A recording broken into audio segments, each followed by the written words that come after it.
त्यावेळेस लाडक्या बहिणीनं यांना इतकं सारखं लाडक्या बहिणीच्या बद्दल बोलत होते की अजून लाडकी बहीण यांच्या मनामध्ये अशी ठाण मांडून बसलेली आहे. आता ती लाडकी बहीण आमची आहे, त्याच्यामुळे तुम्ही दोडके झाला आणि तिकडे बसला. त्यामध्ये समोरच्या बाकावरून कठोर उपाययोजना करा, लोकांना खुश करण्यासाठी आश्वासन देऊ नका.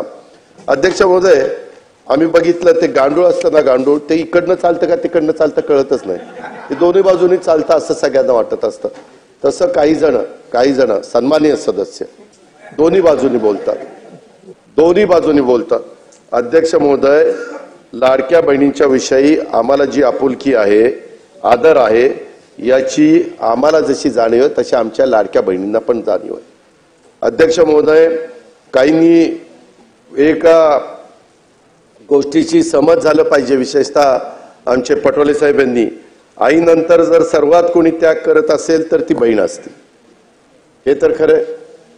बापाचं पण प्रेम जास्तीत जास्त मुलीवर असतं पोरापेक्षा, आणि त्यामुळं भावावर तिची खूप माया असते. भाऊ कठीण परिस्थितीत असेल तर तिला त्याच्या काळजी असते, आणि त्यामुळे ती कधी त्याच्या भावाला अडचणीत आणण्याची मागणी करत नाही. आता एकंदरीत आम्ही जे बजेटमध्ये सांगितलेलं आहे, काय झालं?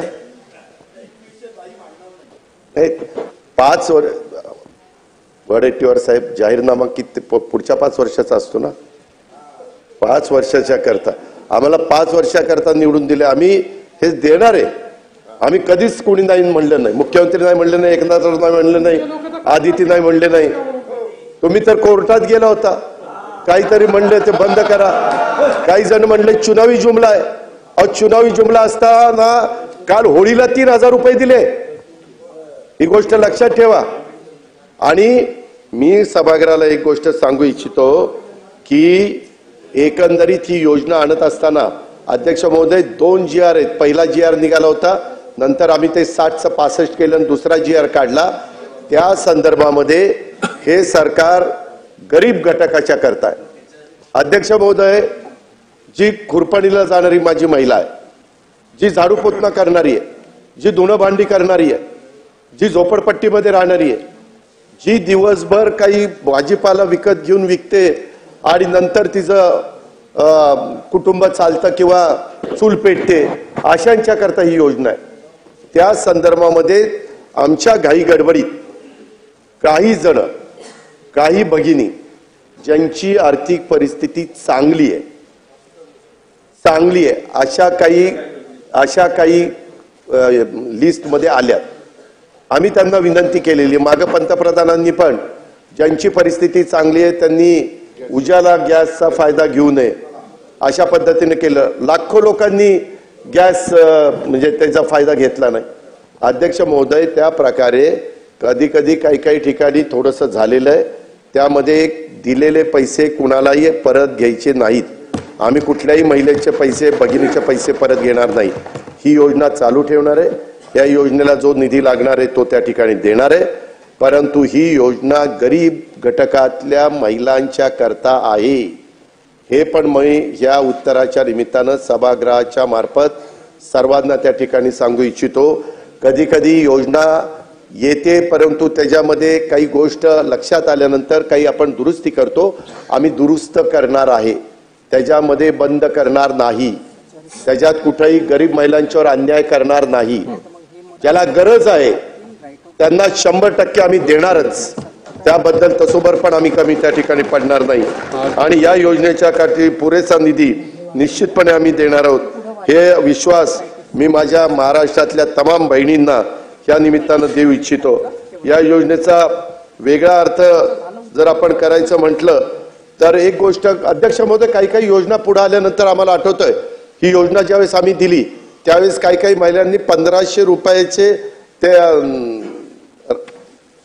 रक्षाबंधन राखीचं मटेरियल आणलं म्हणजे, आणि त्याच्या पक्क्या राख्या तयार केल्या आणि त्याच्यातनं काहींनी पैसे कमवले.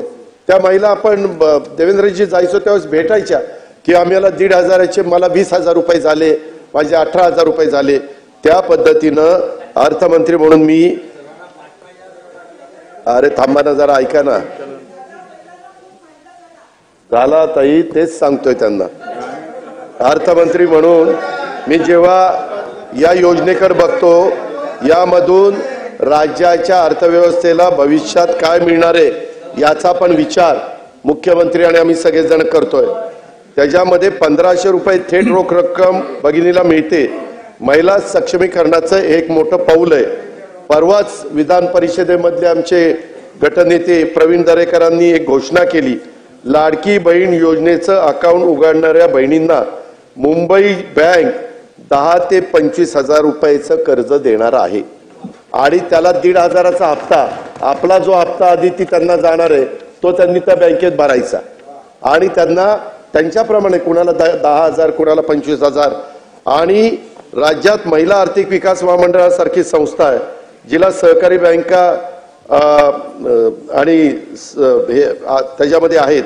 मी आपल्या सर्वांना एक नम्रतापूर्वक आव्हान करू इच्छितो की ज्या महिला छोटा मोठा व्यवसाय सुरू करायचा आहे त्यांच्यासारखी लाडकी बहीण योजनेत जोडून कर्ज योजना तुम्ही काढा.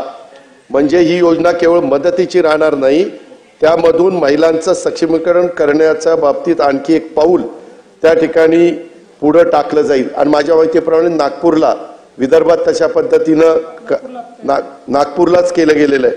कारण हा थोडका पैसा नाही. अध्यक्ष महोदय, 45,000 कोटी रुपये आज महिलांच्या हातामध्ये जातात 12 महिन्यामध्ये. आज तो पैसा कुठल्या तरी छोट्या मोठ्या दुकानात जातो, काही ना काही महिलांच्या हातामध्ये पैसा राहतो, टिकून राहतो, खर्च होत नाही आणि ते बरोबर बचत करतात. कारण हा थोडका पैसा नाहीये. या माध्यमातून आमचं हेच धोरण आहे की बहीण सक्षम होईल, तिच्या कुटुंबाला हातभार लागेल आणि पैसा राज्याच्या